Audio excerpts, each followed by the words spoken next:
మనం నేర్చుకోవడానికి, ఆ నేర్చుకున్నది మనము మన యొక్క జీవితాల్లో అన్వయించుకోవడానికి ముందున్న కాలంలో కూడా మనం ఇతరులకు నేర్పించడానికి ఇది చాలా ఉపయోగపడుతుంటారు. కాబట్టి ఈ యొక్క క్లాసులు మనకు బైబిల్ మీద అవగాహన అనేది చాలా తక్కువ అయిపోతుంది. ప్రసంగాలు ఎంతమంది చెప్పినా, ఎన్నిసార్లు విన్నా మరలా ఏదో ఒక చిన్న మనకు ప్రసంగాలు అనేది మనము ఎక్కడ చూసినా, ఎక్కడైనా, ఏ సేవకైనా మనకు ప్రసంగిస్తూనే వస్తుంటారు చాలా సందర్భాలు. కానీ టీచింగ్ అనేది ఒక్కసారి మనం మిస్ అయిపోతే మరలా అందుకని బైబుల్ గురించిన మొట్టమొదటి క్లాసులో మనము చూడగలిగితే ఇదేనా ఈ యొక్క బైబుల్ క్లాస్, బైబుల్ తరగతిలో మొట్టమొదటి సబ్జెక్ట్ ఏంటంటే బైబుల్ని చదవడము ఎలా. బైబుల్ చదవడము ఎలా, బైబుల్ చదవడం ఎలా అనే మొట్టమొదటి తరగతి, మొట్టమొదటి క్లాస్. ఇప్పటి వరకు మీరందరూ కూడా ఎన్నో మార్లు బైబుల్ చదివినారు. మీ అందరికీ బైబుల్ చదవడం అనేది తెలుసు. మీ అందరికీ బైబుల్ కూడా చదవడం అనేది తెలుసు. అనేక సార్లు కూడా చదివారు. ఇప్పుడు మరలా మీకు కొత్తగా బైబుల్ చదవడము, బైబుల్ ధ్యానించడము ఎలా అనే కొత్త సబ్జెక్టు చెప్పడం మీకు ఆశ్చర్యంగా అనిపిస్తుందా? చాలా మంది అనుకుంటారు బైబుల్ గురించి మాకు అంత తెలుసు, మరలా బైబుల్ కొత్తగా చదవడము ఏంటి, కొత్తగా ధ్యానించడం ఏంటని అంటారు. ఇదినా బైబుల్ అనేది సరి అయిన పద్ధతిలో చదవక, సరి అయిన పద్ధతిలో ధ్యానించక చాలా మంది క్రైస్తవులకు బైబుల్ అనేది సరైన అవగాహన అనేది లేకపోతుంది. బైబిల్ మీద సరైన అవగాహన లేకపోవడం ఎక్కడ అనగా క్రైస్తవులన్న వారే బైబిల్ను సరైన పద్ధతిలో చదవలేకపోవడం. సరైన పద్ధతి అసలు బైబిల్ను సరైన పద్ధతిలో అర్థం చేసుకోకపోవడం వలన ఇది నా క్రైస్తవము సంఘాలలో ఎదగలేకపోతున్నారు.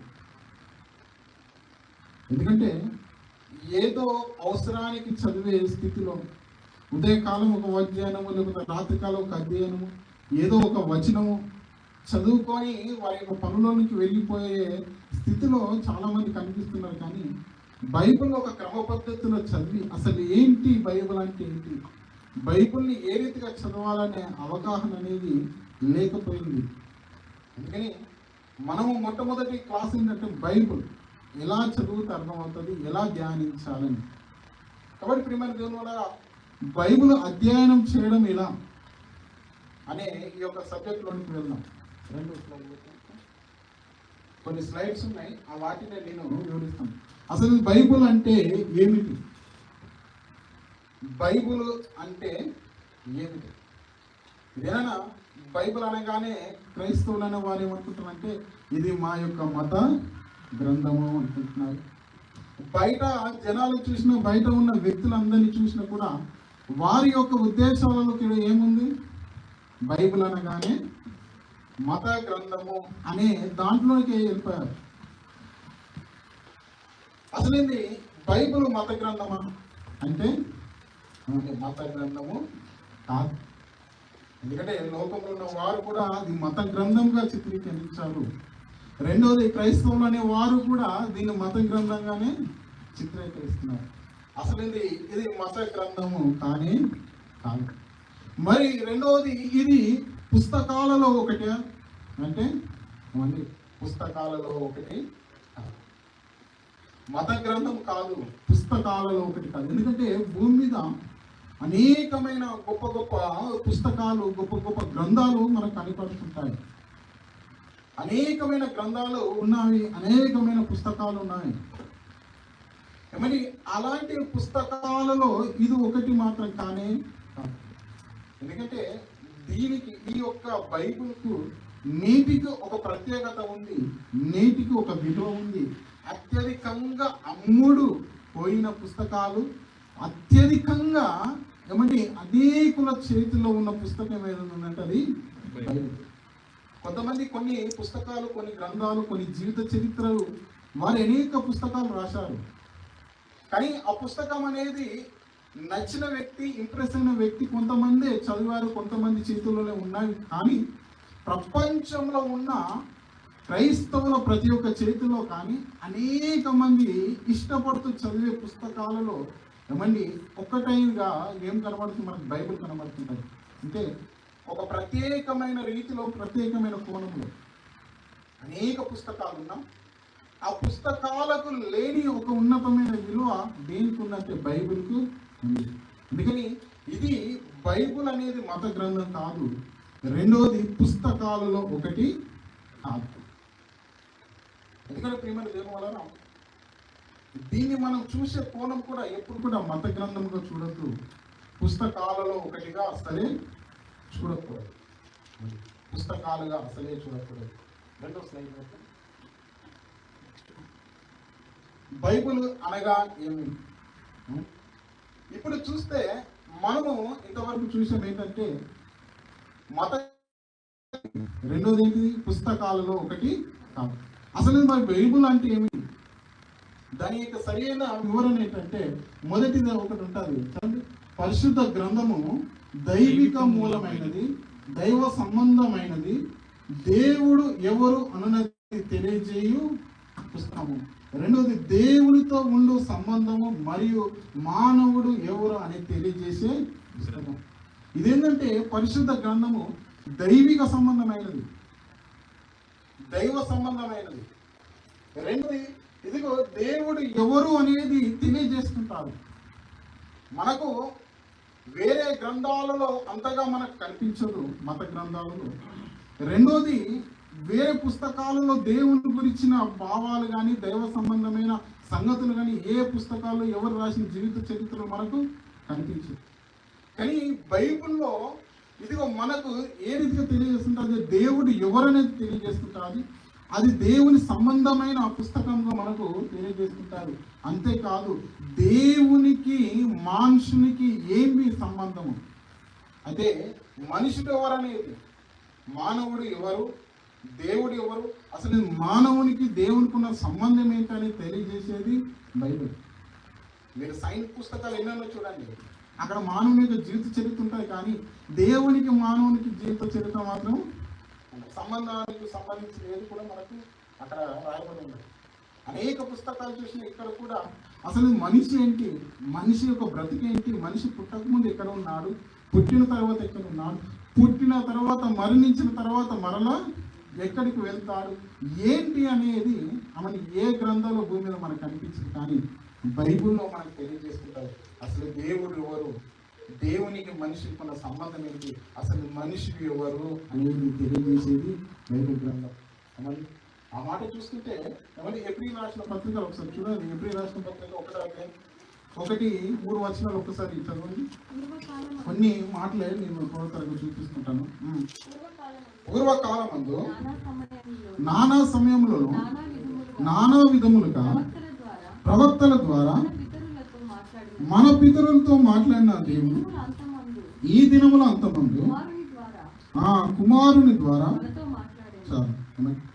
నానా కాలంలో నానా సందర్భాల్లో ఇదిగో దేవుడు అనేక విధాలుగా మాట్లాడు, అంటే ఇది దేవుడు ఇదిగా పరిశుద్ధ గ్రంథముగా, తన గ్రంథముగా, దైవిక గ్రంథముగా దేవుడు మన కొరకు ఇచ్చినట్టు మనం చూస్తుంటాం. ఏమండి ఇంకోటి చూస్తుంటే రెండో మాటలో చూస్తే ఇది పరిశుద్ధ ప్రేరణతో వ్రాయబడినది, పరిశుద్ధ ఆవేశము ప్రేరణతో మనుషుల చేత 66 పుస్తకాల అద్వితీయ సమ్మేళనంగా ఇది రాయబడినది. ఇదేంటంటే మనుషులు తమ ఆలోచనతో కానీ మనుషులు తమ ఇచ్చతో కానీ రాసినది మాత్రం ఇది కాదు. ఇదేంటంటే పరిశుద్ధాత్మ ప్రేరణతో, పరిశుద్ధాత్మ ఆవేశంతో దేవుడు రాయించిన గ్రంథం. ఆ మాట కూడా చూస్తే రెండో పేతురు రాసిన పత్రిక 1వ అధ్యాయము 21 వచనం. ఒకడు తన ఊహను బట్టి చెప్పుట వలన లేఖనములో ఏ ప్రవచనమును పుట్టదని మొదట గ్రహించుకొనవలెను. ఏది అనగా ప్రవచనము ఎప్పుడును ఒక మనిషిని ఇచ్చను బట్టి కలగలేదు, కానీ మనుషులు పరిశుద్ధాత్మ వలన ప్రేరేపింపబడిన వారే దేవుని మూలంగా పలికిరి అన్న దగ్గర మనం వ్రాసిరి అని మనం చదువుకుంటే ఇంకా బాగా అర్థమవుతుంది. అంటే మనుషులు తన ఇచ్చను బట్టి రాయలేదు, తమ సొంత ఆలోచన బట్టి రాయలేదు. ఇది కేవలం పరిశుద్ధాత్మ ప్రేరణ, పరిశుద్ధాత్మ ఆవేశం కలిగిన మనుషుల చేత 66 పుస్తకాలుగా మనకు బైబిల్ రాయబడింది. బైబిల్ రావడం మొదటిది, ఇది దేవుని యొక్క గ్రంథము, దేవునికి మనిషికి ఉన్న సంబంధము, దేవుడు ఎవరని తెలియజేసేది, మనుషులు ఎవరని తెలియజేసేది. రెండోది, ఇది పరిశుద్ధాత్మ ప్రేరణతో రాయబడింది తప్ప మనుషులు తమ సొంత ఆలోచనలతో, సొంత ఆవేశాలతో, వారి ఇచ్చతో రాసినది మాత్రం కానే కాదు. మూడోది, ఈ బైబిల్ ఏంటంటే తప్పులు లేనివి. అసలు ఈ బైబిల్లో తప్పులు అనేటివి ఉండడానికి ఆస్కారం లేనే. ఇది బైబిల్లో చాలా మంది తప్పులున్నాయని ఎంతో మొత్తుకుంటున్నారు, ఎన్నో రకాలుగా క్రైస్తవులైన మనము ఇది తప్పుడు గ్రంథము, దీంట్లో తప్పులు ఉన్నాయని ఎంతమంది మొత్తుకున్నా అసలు దీంట్లో తప్పులు ఉన్నాయనే మాట మనం అసలే మాట్లాడుతున్నాం. ఎందుకంటే ప్రియమైన దేవుని వలన ఇది పరిశుద్ధాత్మ ప్రేరణ వల్ల కలిగింది. రెండోది, దేవుడే మానవులకు ఇవ్వాలనే ఆలోచన కలిగి ఇచ్చిన పుస్తకాన్ని తప్ప ఏమని ఇది దీంట్లో తప్పులు ఉన్నావని ఎవరని అంటే మాత్రం అసలే ఎందుకు నమ్మకూడదు అంటే, కీర్తనలో ఒక మాట ఉంటుంది చూడండి, కీర్తనలు 18:30 దేవుడు యథార్థవంతుడు, దేవుడు యథార్థవంతుడు, యెహోవా వాక్కు నిర్మలము, యెహోవా వాక్కు నిర్మలం అనగా అందులో ఎలాంటి తప్పులు ఉండదు. ఆయన యథార్థవంతుడైన దేవుడు తన గ్రంథాన్ని ఇదిగో మనుషులకు ఇస్తున్నప్పుడు అందులో తప్పులు ఏమైనా రాస్తాడా? ఇప్పుడు ఒకవేళ ఆయన తప్పుడుగా రాయించి పరిశుద్ధాత్మ ప్రేరణతోని మనుషులకు ప్రేరేపించి, భక్తులకు ప్రేరేపించి ఒకవేళ రాస్తే అందులో తప్పులున్నామంటే ఇప్పుడు దేవుడు కూడా యథార్థవంతుడు అవుతాడా? కాదు. దేవుడు యథార్థవంతుడు కాదు. అందుకని ప్రేమను దేవుళ్ళరా ఇది దీంట్లో తప్పులున్నావని ఎంతో మంది ముందుకు వస్తున్నారు. ఎంతో మంది ఛానళ్ళలో కూర్చొని ఇది ఉంది అది ఉందని ఎన్నో రకాలుగా డిబేట్ చేస్తున్నారు. ఒక క్రైస్తవుడిగా ఇది దేవుని గ్రంథమని నువ్వు నమ్మినప్పుడు ఇదిగో నీవు ఏ రీతిగా ఉండాలంటే, ఒక మాట చెప్తాను, యోనాను చేప మింగిందండి. యోనాను చేప మింగింది. ఇప్పుడు చేప ఎంత పెద్దగా ఉంది? యోనాను మింగాలనంటే చాలా పెద్దది. యోనాను చేప మింగిందని మనకు ఈ ప్రముఖ గ్రంథంలో దేవుడు వ్రాయించాడు. అదే దేవుడు యోనా అదే చేపను మింగాడని రాయించిన మనము నమ్మాలి. అర్థమైందన్నమాట. యోనను చేప మింగిందని రాయించినప్పుడు మనం నమ్ముతున్నాం కదా. ఏమని అదే యోన అంత పెద్ద చేపను కూడా యోన మింగేశాడని ఒకవేళ రాసిన నమ్మాలి. ఇదేంటి? యథార్థవంతుడైన దేవుడు, ఆయన వాక్కు నిర్మలమైనది. ఆయన ఏది రాసిన దాంట్లో ఏదో ఒక అర్థం అనేది ఉంటుంది. కానీ ఇదేంటి అని క్వశ్చన్ చేసే అంత ఆస్కారం మనకు లేదు. చాలా మంది తప్పులు అంటున్నారు. ఒక వ్యక్తి ఉన్నాడండి, ఆర్ఆర్కే మూర్తి. తన సాక్ష్యాన్ని నేను దాదాపు 8 సంవత్సరాల వయసులో ఒకసారి ఆయన కూటంలోకి మా డాడీ తీసుకెళ్ళినప్పుడు నేను చూశాను ఫస్ట్ టైం. ఆయన సాక్ష్యాన్ని తర్వాత చాలాసార్లు విన్నాను. ఆయన ఏంటంటే బైబిల్లో తప్పులు వెతకాలని తన కాలాన్ని, తన శ్రమను, తనకున్న ఆలోచన అన్ని కూడా బైబిల్ పెట్టి చదవడం ప్రారంభించాడు. తప్పులు వెతకాలని చూశారు, కానీ బైబిల్లో తప్పులు కనిపించలేదు. తన జీవితంలో తప్పులు తన సాక్ష్యం చెప్తారు, నేను తప్పులు వెతకాలని బైబిల్ చదవాలి, కానీ బైబిల్ చదువుతున్నప్పుడు నా తప్పులు కనిపించాయి. దాని తర్వాత నేను మారాను, నేను దైవ సేవకునిగా ఇదిగో తన సేవలోనికి వచ్చానని ఒక సాక్ష్యం. ఎందుకంటే ప్రేమను దేని వల్ల బైబిల్లో తప్పులు ఉన్నావని ఎవరైనా చూస్తే మరి వాని మాటలు అసలే పట్టించుకోస్తారు. ఎందుకంటే ఈ దినానికి చాలా మంది వారికి బైబిల్ అనేది సరిగ్గా ధ్యానించడం తెలియక ఏదో ఒక పుస్తకం చదివినట్టు, ఏదో ఒక న్యూస్ పేపర్ చదివినట్టు, దాన్ని చదివినట్టు చదవడం ద్వారా వారికి పరిశుద్ధాత్మ ప్రేరణ లేక, మనోనేత్రాలు తెరవబడక, బైబిల్ని ఏదో ఒక పుస్తకం చదివినట్టు చదవడం వల్ల వారికి వాటి భావాలు అర్థం కాక, ఇదిగో ఇందులో తప్పులు ఉన్నవి, ఇది బూతు పుస్తకము, ఇదిగో ఇది అనేక రకాలుగా ఇదిగో తప్పులు కనిపిస్తున్నాయి అని అంటున్నారు. అసలేంది క్రైస్తవుల ద్వారా సరైన ధ్యానించడం వలన మరి వారికైనా తెలిసిందా అని అంటే, అందుకని మొట్టమొదటిగా మనం ఏంటంటే బైబిల్ ఏ రీతిగా చదివితే మనకు అర్థమవుతుంది. ఇది నా లోకంలో అనేకులు కూడా బైబిల్ను ఏదో పుస్తకాల్లో చదివేసి అనేక సవాళ్ళు విసురుతున్నారు. మరి ఆ సవాళ్ళను చాలా మంది అనుకుంటారు ఇది నిజమే కావచ్చు, ఇది నిజమే కావచ్చు అనే భ్రమలో బలహీనపడిపోతున్నారు విశ్వాసులు. కానీ ఏదైనా మనము అసలు వాక్యాన్ని ఏ రీతిగా చదివితే అర్థమవుతుంది, ఏ రీతిగా చదివితే మనము దాంట్లో ఉన్న భావాన్ని అర్థం చేసుకోగలుగుతాం. అసలు బైబిల్ యొక్క గొప్పతనం ఏంటనేది మనం దాన్ని ఏ రీతిగా ధ్యానిస్తే మనకు తెలుస్తుంది అనే ఈ యొక్క ఉన్నతమైన సబ్జెక్టు మనము ధ్యానించిన తర్వాత ఓహో బైబిల్ ఏదో చదివితే మనకు అర్థమవుతుందా అనే ఒక ఆలోచనలోకి మనకు వస్తుంటాం. అందుకని ఇక్కడ చూస్తుంటే బైబిల్ అనేది తప్పులు లేనివి. ఇంకా ఆఖరి మాట చూస్తే బైబిల్ విద్యా సంబంధమైన పుస్తకం కాదు, భక్తుల ద్వారా ఇవ్వబడిన దైవని ప్రత్యక్షం. ఇది విద్యా సంబంధమైన పుస్తకాలు కావు.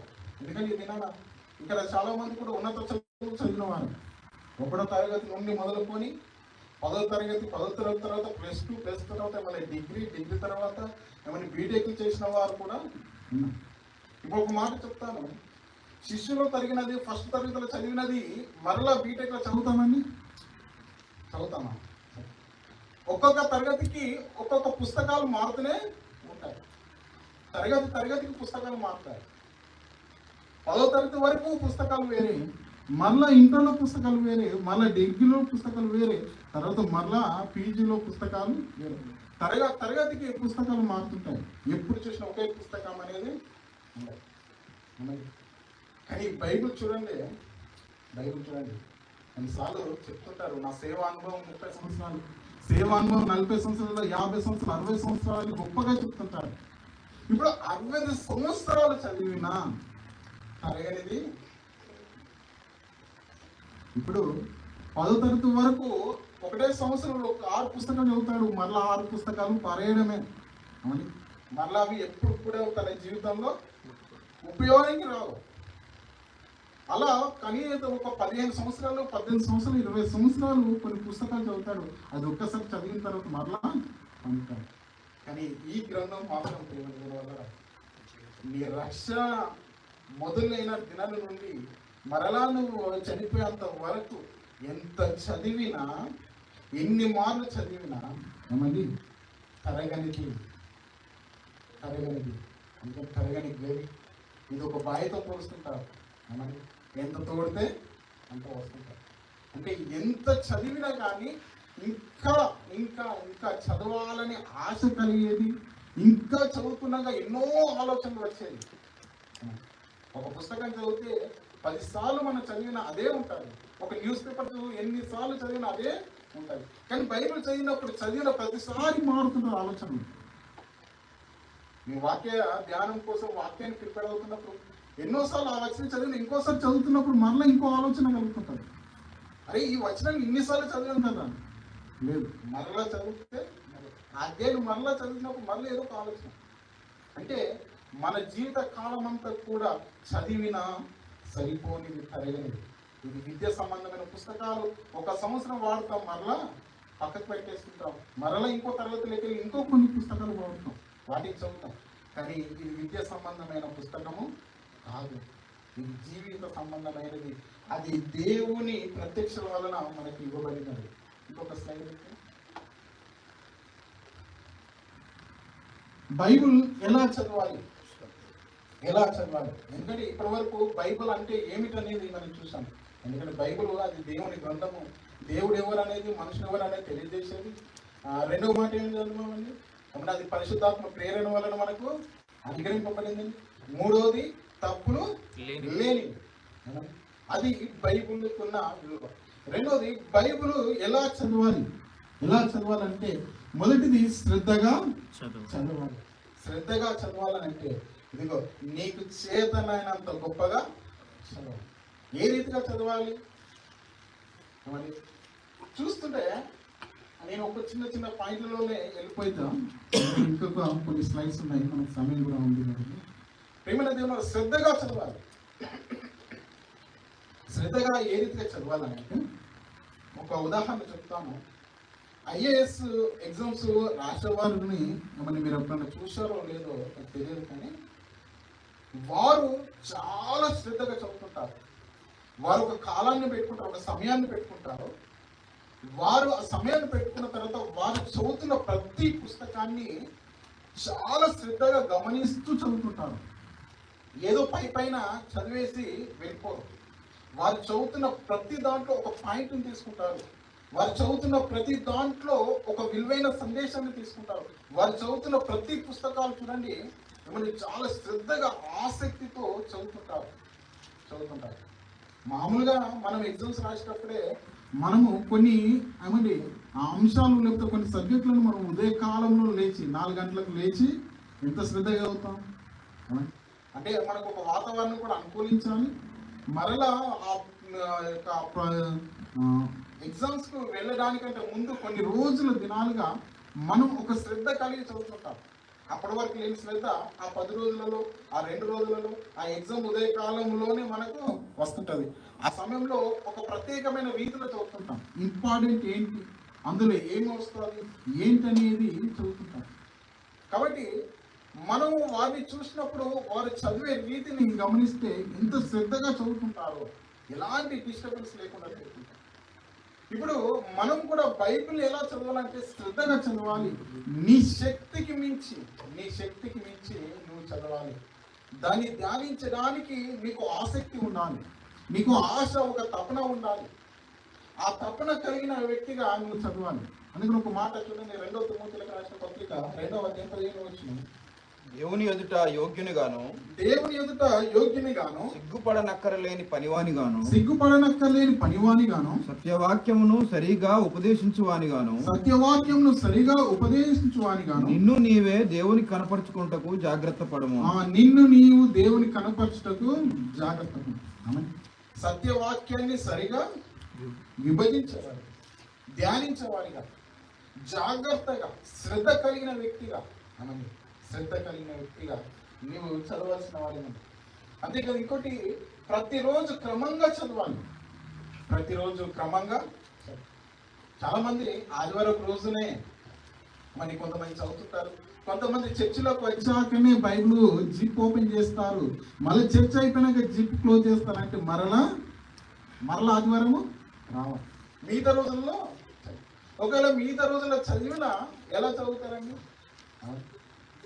ఇలా ఓపెన్ చేస్తున్న కళ్ళు మూసి చూసి ఓపెన్ చేయాలి. అలా చాలా మంది చూశాను.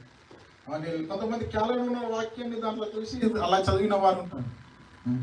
ఒక క్రమంగా చదివిన వ్యక్తులు కనిపించారండి. ప్రతిరోజు చదవాలి, మరి శ్రద్ధ కలిగి ఆసక్తితో చదవాలి. రెండవది ఏమండి, ప్రతిరోజు క్రమంగా చదవాలి. క్రమంగా అందుకని అపోస్తల కార్యంలో ఉంటారు, మనకు కనిపిస్తుంటారు. వారు ఏ రీతిగా చదివారో ఆ మాట అపోస్తల కార్యంలో 17వ అధ్యాయం 11వ వచనం. వీరు తెసలోనికలో ఉన్న వారి కంటే గనులై ఉండిరి గనుక ఆసక్తితో వాక్యమును అంగీకరించి పౌలును శీలాయును చెప్పిన సంగతులు అలా ఉన్నావో లేవో అని ప్రతిదినము లేఖనములు అనగా వాక్యమును పరిశోధించు చదువుతూ వస్తున్నారు. ప్రతిరోజు వాక్యాన్ని, లేఖనములను చదువుతూ వస్తున్నారు. అంటే ప్రతిరోజు చదవాలి. అసలు ఇది ఏంటి, ఏమి ఉంది ఇంట్లో, ఏమి బోధిస్తున్నారు, ఏమి తెలియజేస్తుంది అనే దాంట్లో మనం ఏంటంటే ప్రతిరోజు క్రమంగా చదవాలి. ఏదో వారానికి ఒక్కసారి లేకపోతే ఇక్కడ వాక్యం చెప్పినప్పుడు 4 రెఫరెన్స్ రాసుకొని అదే రెఫరెన్స్ రూమ్కి వెళ్ళిన తర్వాత దాన్ని అటు ఇటు తిరిగేసి చదువుకుని మరలా వారానికి వస్తే అసలు బైబిల్ నువ్వు చదివేంత వరకు నీకు అర్థము కాదు. నువ్వు చదివేంత వరకు అర్థం కాదు.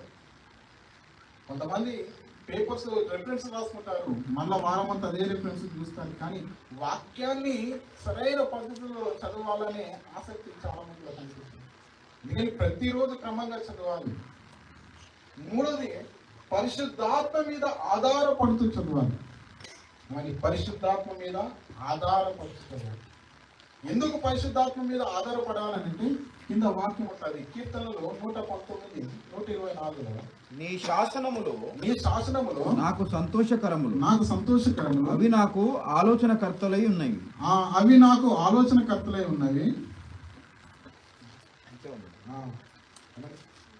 నీ శాసనములు అంటే నీ వాక్యములు నాకు ఆలోచన. నీ కృప చొప్పున నీ సేవకునికి మేలు చేయము, నీ కట్టడలను నాకు బోధింపు. నీ కట్టడలు నాకు కట్టడం దగ్గర మనం వాక్యం అని పెట్టినా నీ వాక్యము నాకు బోధించు అంటే మనం పరిశుద్ధాత్మ మీద ఆధారపడి మనం ప్రార్థన చేస్తూ ప్రార్థన పూర్వకంగా మన వాక్యాన్ని ధ్యానించినప్పుడు, వాక్యాన్ని చదివినప్పుడు పరిశుద్ధాత్మ మనల్ని ఏం చేస్తుందంటే ప్రేరేపిస్తుంటారు. అందుకని మనము ప్రతిరోజు శ్రద్ధగా చదవాలి, ప్రతిరోజు క్రమంగా చదవాలి, పరిశుద్ధాత్మ మీద ఆధారపడుతూ చదవాలి. ఇంకో స్లైడ్ పెట్టండి. ఇప్పుడు చూసిన అదే మాటలు మరలా కొంత లోతైన వివరణలోనికి శ్రద్ధగా ఎలా చదవాలి అని అంటే ఇక్కడ మనకు కొన్ని మాటలు కనిపిస్తుంది. పదములు, వచనములు, తర్వాత నిర్మాణ పద్ధతి, వాతావరణము, కాలము, సాహిత్యము, అలంకారము, చిహ్నము, ఇవన్నీ శ్రద్ధగా చదివే దాంట్లో మనము ఇవన్నిటిని పరిశీలించాలి. మనకు మామూలుగా వాక్యం చదవడానికి సమయమే దొరకదు. ఆ దొరికిన దాంట్లో ఏదో అడవుడిలో ఒక అధ్యాయము, అందులో ఏది చిన్నగా ఉంటే అది. ఎందుకంటే ఆ స్థాయి నుంచి మీరు వచ్చినామండి. చిన్నప్పుడు మరి వాడు బలవంతంగా బైబిల్ చదివించేవాడు. ఎన్ని అధ్యాయులు చదివావు అని అడిగేవాడు. అప్పుడు నేనేం చేస్తాను, కీర్తనలో చిన్న అధ్యాయులు ఉంటాయి కదా, వాటిని 4-5 చదివి మా డాడీ చదివేప్పుడు ఎన్ని అధ్యాయులు చదివామంటే 4-5 అధ్యాయాలు. ఏమన్నా ఒకరోజు దొరికిపోయాను, క్వశ్చన్ పెట్టింది ఈరోజు 10 అధ్యాయాలు చదవదాకా నువ్వు తినడము లేదన్నాడు. నేనేం చేశాను, చిన్న అధ్యాయులు టకా చదివాను. చదివేసి ఏం చెప్పండి, 10 అధ్యాయాలు చదివేశాను. ఏవి చదివా చూపించన్నాడు.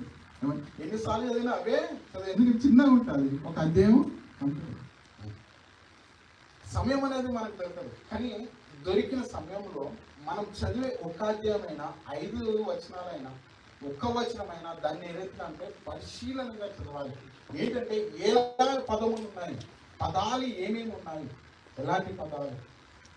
రెండోది వచనాలు, ప్రవచనాలు. మనం చదివేది ఏమండి ఎలాంటి పదాలతో చదువుతున్నాం, అది వచనమా ఏంటి అనేది మనము దాన్ని చూడాలి. రెండోది నిర్మాణ పద్ధతి, అది ఎలాంటి సందర్భాల్లో రాశారు, ఎలాంటి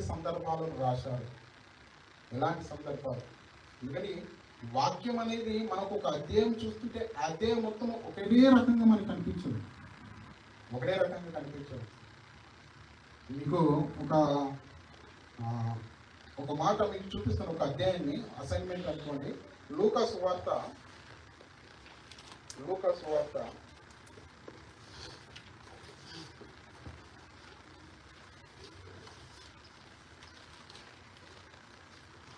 18వ అధ్యాయము 1 నుంచి 43 వరకు. మీరు ఒకసారి ఇంటికి వెళ్ళిన తర్వాత ఇది జాగ్రత్తగా చదవండి. ఇక్కడ పదములు, వచనములు, నిర్మాణ పద్ధతి మనకు కనిపిస్తుంది కదా. ఈ 2 మాటలు మనకు ఇందులో ఎక్కువ కనిపిస్తుంటాయి. ఏంటంటే మొదటి వచనం నుండి 43 వచనం వరకు ఇదంతా కూడా ఒకటే భాగం అని అనుకుంటాం. చాలాసార్లు పొరపాటు పడుతుంటాం. మరి ఇది ఒకటే భాగము కాదు. దీంట్లో ఎన్ని భాగాలు ఉంటామంటే 1వ వచనం నుండి 8వ వచనం వరకు ఒక భాగము, మరలా 9వ వచనం నుండి 17 వచనాల వరకు ఒక భాగము, 18 నుండి మరలా 30 వచనాలకు ఒక భాగము, 31 నుండి 34 ఒక భాగము, 35 నుండి 43 వరకు ఒక భాగం. మరో ఒక భాగం అనేది సంబంధం అనేది ఉండదు. ఆ నిర్మాణ పద్ధతి వేరు. పదాలు వేరు, ఇదిగో వచనాలు వేరు, ఇదిగో అక్కడ జరుగుతున్న సందర్భాలు కూడా వేరు. ఇది మీరు ఇంటికి వెళ్ళిన తర్వాత మీరు జాగ్రత్తగా చూడండి. ఇలాంటివి ప్రతి అధ్యాయంలో మనకు కనిపిస్తుంటాయి. మనం అనుకుంటాం ఏంటంటే అన్నీ ఒకటే అనుకుంటాం, ఒకటే కోణాలు, అన్నీ ఒకటే కోణాలు. ఇప్పుడు ఇది దీంట్లో ఈ యొక్క లూకా సువార్త 18వ అధ్యాయంలో మీకు కనిపిస్తున్న ఈ భాగం అంతట్లో, ఈ యొక్క అధ్యాయం అంతట్లో కూడా అన్నీ ఒకే రకంగా కనిపించదు. మొదటి దాంట్లో ఏముంటుందంటే ఏమంటే ఆసక్తి అయిన ప్రార్థన ఒక విధవరాల గురించి కనిపిస్తుంటుంది. ఇదిగో రెండవ భాగంలో సుంకరి యొక్క ఇదిగో 3వ వచనంలో ఓ దేవుడు ఇదిగో మాట్లాడుతున్న మాటలు, 2 ఉపమానాలు, 3 రకాల ఇదిగో వివరణ మనకు కనిపిస్తుంటాయి దీంట్లో. మరి ఈ రీతిగా చూస్తుంటే ఇది అంతా కూడా ఒకటే సమయానికి రాసింది కాదు, ఒకటే సందర్భంలో జరిగిన సిచ్యువేషన్స్ కాదు, ఒకటే సందర్భంలో జరిగిన సిచ్యువేషన్ కాదు, ఒకటే ఇదిగో సందర్భాన్ని గురించి కాదు. ఇంకొక మాట చూస్తే లూకా సువార్తలోనే మనకు 15వ అధ్యాయంలో ఇంకొకటి కనిపిస్తుంటుంది. ఇది కూడా మీరు అసైన్మెంట్ లెక్క ఇంటికి వెళ్ళిన తర్వాత మరొకసారి ధ్యానించండి. ఎంతవరకు చెబుతున్నది కరెక్ట్ కాదు అనేది కూడా మీరు పరిశీలన చేయాలి. 15వ వచనం మొదటి నుంచినే 32 వచనాల వరకు ఇక్కడ 3 సందర్భాలు కనిపిస్తుంటాయి, 3 ఉపమానాలు కనిపిస్తుంటాయి. ఈ 3 ఉపమానాలు కూడా ఒకటే భాగాన్ని తెలియజేస్తుంటాయి. ఒకటే అర్థము, ఒకటే భావము. కానీ 3 ఉపమానాలు వేరు వేరుగా తెలియజేయబడ్డ వాటి ఆఖరి అర్థం ఏమిటంటే ఒకటే భావాన్ని తీసుకొస్తుంటారు, ఒకటే భావం. అంటే ఒక అధ్యాయంలో 3 ఉపమానాలు ఉన్నా, 3 సంగతులు ఉన్నా, చివరికి వచ్చే వరకు ప్రతి దాంట్లో ప్రతి భాగాన్ని ఒకటే రకమైన అర్థంలోకి తీసుకొస్తుంటారు. ఇప్పుడు లూకా సువార్త 18లో ఒకటే అధ్యాయం, కానీ అందులో 5 భాగాలుగా మనకు వేరే వేరే వివరణ మనకు కనిపిస్తుంటారు.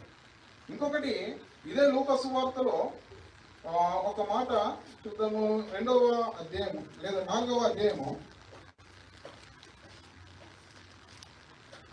2వ అధ్యాయము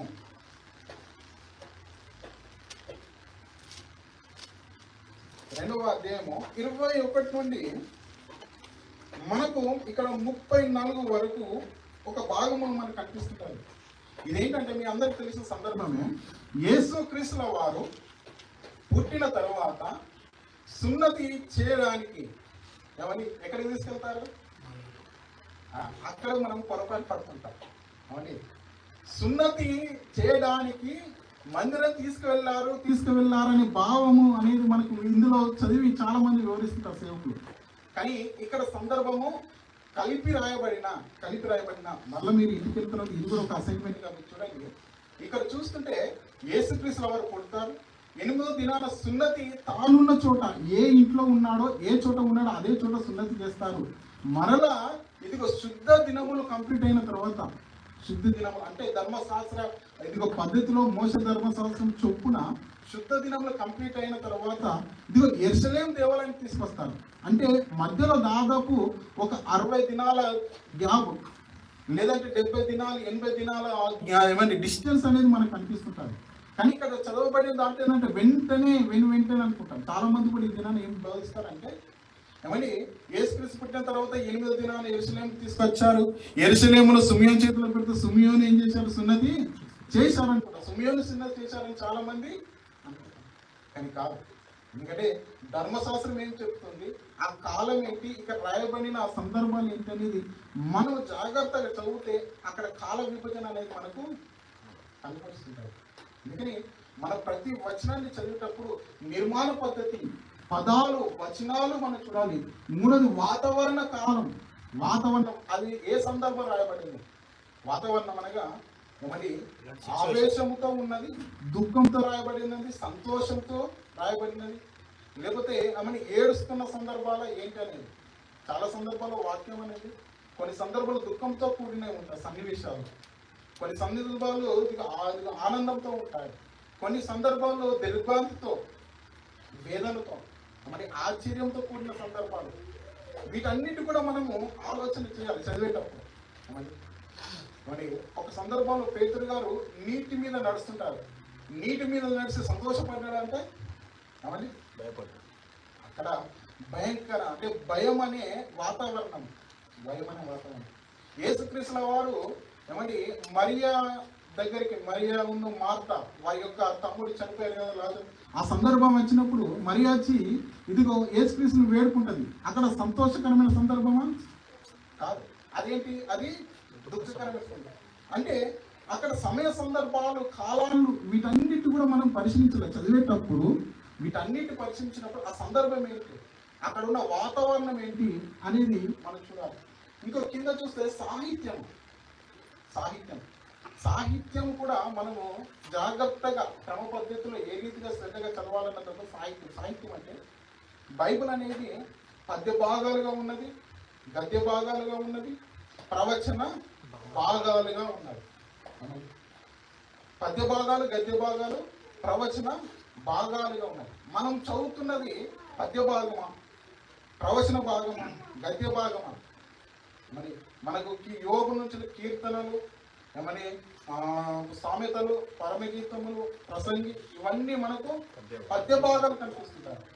ప్రవచన భాగాలుగా ఏమని మనకు దానియేలు, ప్రకటన, ఏమని యెషయా, ఈ రీతిగా ఇవి ప్రవక్త గ్రంథాలు, ప్రవచన గ్రంథాలుగా కనిపిస్తుంటాయి. వీటిని కూడా మనము దృష్టిలో పెట్టుకొని మనం చదవాలి. అందుకని సాహిత్యం అనగా పద్య భాగము, గద్య భాగము, ఏమని ప్రవచనము. ఇంకా చూస్తుంటే అలంకారాలు, చిహ్నాలు, అంటే అలంకారాలుగా మనకు ఉంటాయి. ఎందుకంటే మనం తెలుగులో మనము చిన్ననాడు మనం తెలుగు చదివినప్పుడు తెలుగు మనకు ప్రతిదీ కూడా స్పష్టంగా తెలియజేస్తుంటారు. మనం ఏ సందర్భం ఎలా చదవాలనేది అలంకారాలు అంటారు, శబ్ద అలంకారాలు,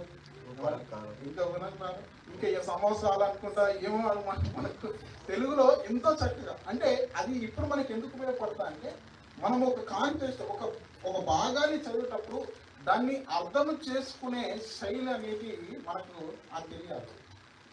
అందుకని ఇక్కడ అలంకారాలు అంటే ఒక శబ్ద అలంకారాన్ని చూస్తే సర్వ శరీరంలో గడ్డి పోలి ఉన్నానని అక్కడ ఒక అలంకారం కనిపిస్తుంటారు, గడ్డి.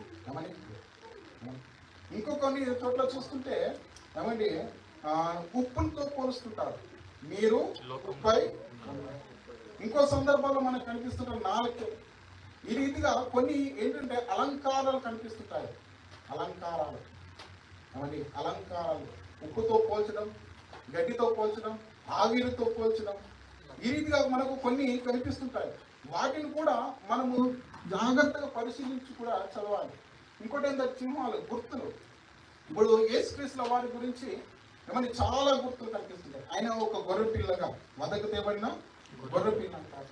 ఇదిగో సింహముగా, యూదా గోత్రము సింహముగా, ఈ రీతిగా మనకు కనిపిస్తుంటారు. ఇంకా చూస్తుంటే ఆ పరిశుద్ధాత్ముడు కూడా మనకు ఒక నీరులాగా, ఒక పావురం లాగా మనకు కనిపిస్తుంటారు. ఇప్పుడు దేవుని యొక్క ప్రత్యక్షత కూడా ఒకసారి మేఘముగా, ఒకసారి అగ్నిగా, అంటే గుర్తులు. ఆయన అగ్నిలో నుండి మాట్లాడినట్టు, మేఘంలో నుండి మాట్లాడినట్టు మనము చూస్తుంటాం. ఇంకా అధికారాన్ని తాళపు చెవిగా పేతురుకి ఇస్తున్నప్పుడు ఏమంటాడు, ఏమని పరలోక తాళం, అంటే అధికారాన్ని ఒక తాళపు చెవి. అంటే గుర్తులు మనం కూడా వాటిని చూడాలి. మనం చదివే భాగంలో గుర్తులను కూడా మనము గుర్తించాలి. అలంకారాలు, గుర్తులు, సాహిత్యము, వాతావరణం, కాలం, ఏ కాలంలో రాయబడింది, ఏ కాలాన్ని కూడా చూడాలి. ఎందుకంటే చాలా సందర్భాలు ఆ కాలాల గురించిన వివరణ ఎవరు కూడా, ఏ సంఘాలు కూడా చాలా మంది బోధించారు. అసలు పాస్టర్లు కూడా చాలా తక్కువ. ఎందుకంటే థియాలజీ చేసిన వారు తప్ప కాలాల వివరణ, కాల విభజన ఎవరు కూడా చేయరు. కాల విభజన, ఏ గ్రంథం ఏ కాలంలో రాయబడింది, ఏ గ్రంథము ఏ వ్యక్తి ఏ గ్రంథంలో రాశాడు అనే ఈ కాల విభజన అనేది ఎవరికి తెలియదు. అందుకని మనము ఇంకా ముందున్న రోజుల్లో ఈ గ్రంథాల గురించిన వాక్యాన్ని ఇంకా మనం చదువుతున్నప్పుడు మనకు అన్ని కూడా విషయాలు తెలుస్తుంటాయి. కాబట్టి మొట్టమొదటిగా మనం అంత లోపలిలోనికి వెళ్ళకంటే ముందు బేసిక్ పాయింట్స్, బైబుల్ని ఎలా రీతిగా చదవాలి అనే దాంట్లో మొదటి పాయింట్ శ్రద్ధగా చదవాలనే దాంట్లో మనం పదములను చూడాలి, వచనాలను చూడాలి, నిర్మాణ పద్ధతి, వాతావరణము, కాలము, సాహిత్యము, అలంకారాలు, సింహాలు. ఇంకొక స్లైడ్.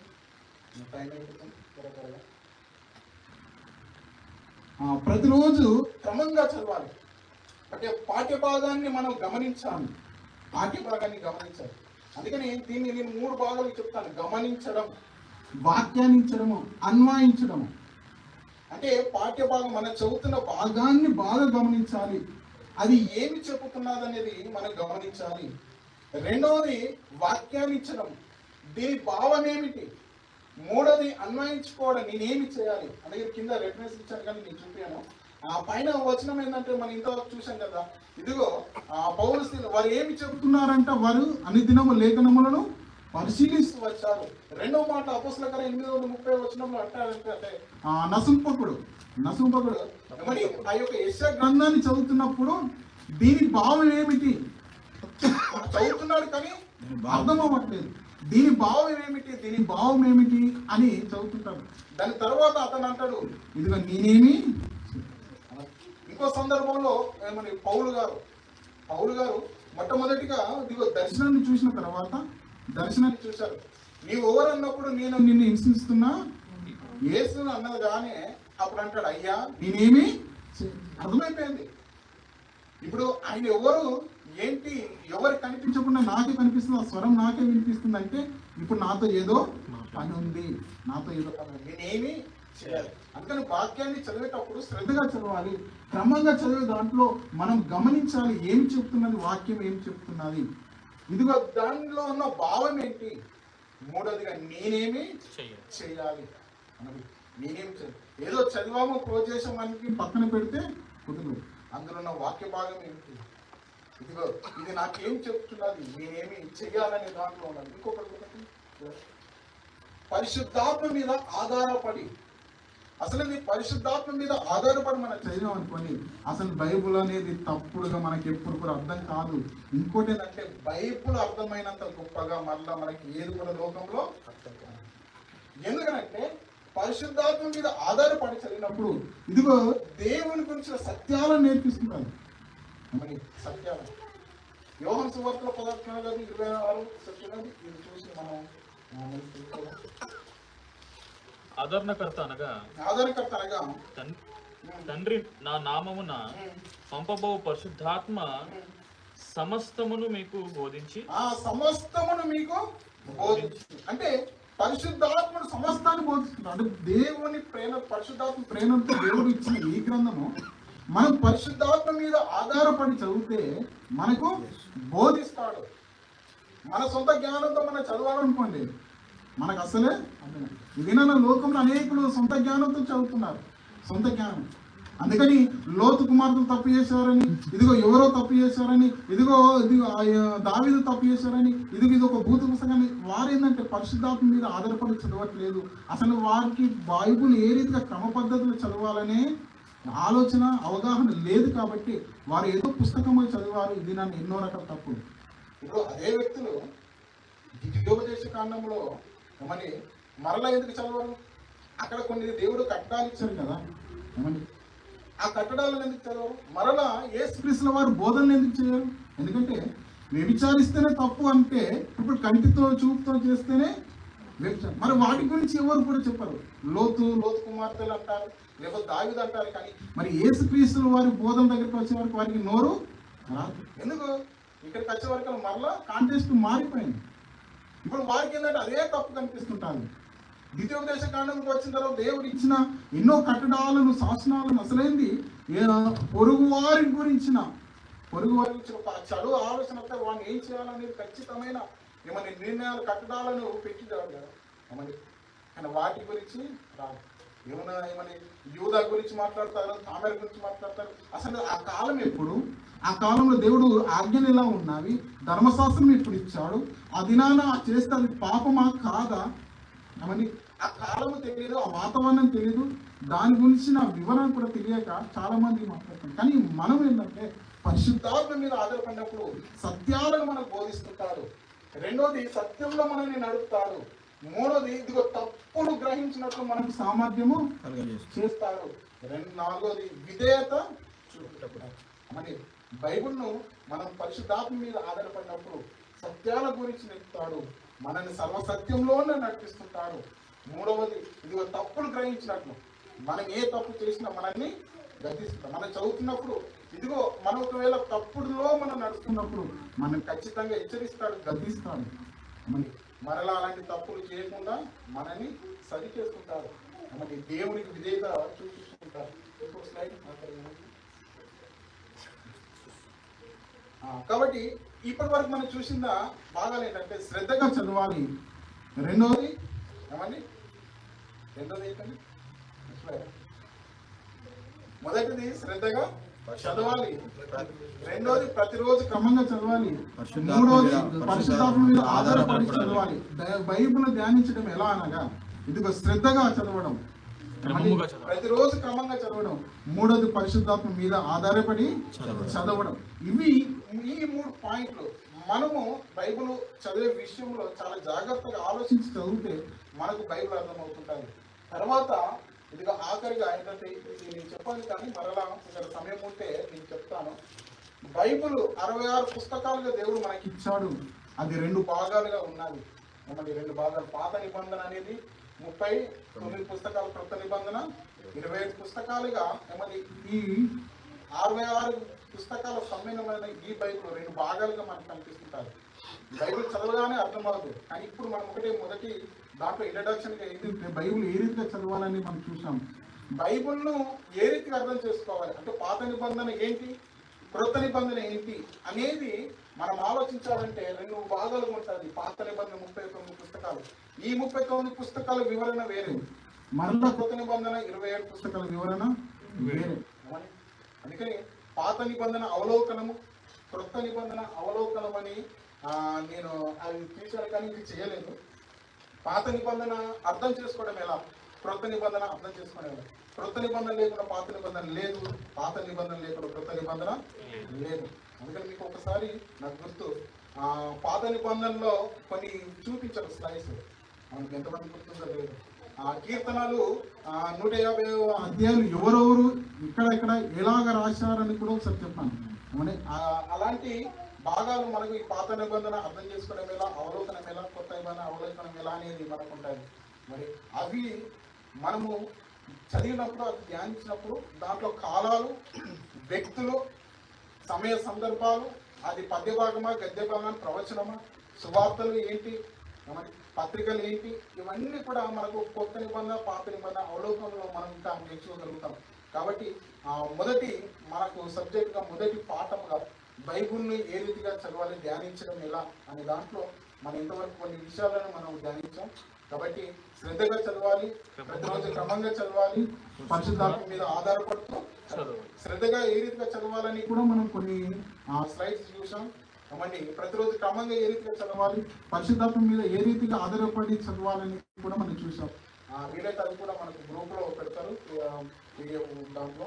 కాబట్టి మరలా మీరు ఇంటికి వెళ్ళిన తర్వాత మీరు చెప్పబడిన ఆ యొక్క క్రమంలో, ఎందుకంటే ఇంతవరకు ఎక్కడెక్కడో ఎన్నో రకాల బైబిల్ ఎలా చదవాలని కూడా ఎవరు ఎక్కువ తెలియజేయలేరు. కానీ ఈ భాగంలో మనం చదివితే చాలా ఈజీగా అర్థమవుతుంది. కాబట్టి అలాంటి స్థితిలో ఈ యవనస్తుల కోరికలో మనకు దేవుడు ఇస్తున్న ఈ యొక్క అవకాశాన్ని మనం ఉపయోగించుకొని బైబిల్ను ఇంకా ఉన్నతమైన పద్ధతిలో మనం చదివి మనం ఇంకా ఎదగాలనే ఒక ఆలోచన, ఆశ కలిగిన వారంగా మనం ప్రతి వారం అవుతాం. దేవుని యొక్క వాక్యాన్ని ధ్యానించుకుందాం. కాబట్టి దేవుడు నాకు ఇచ్చిన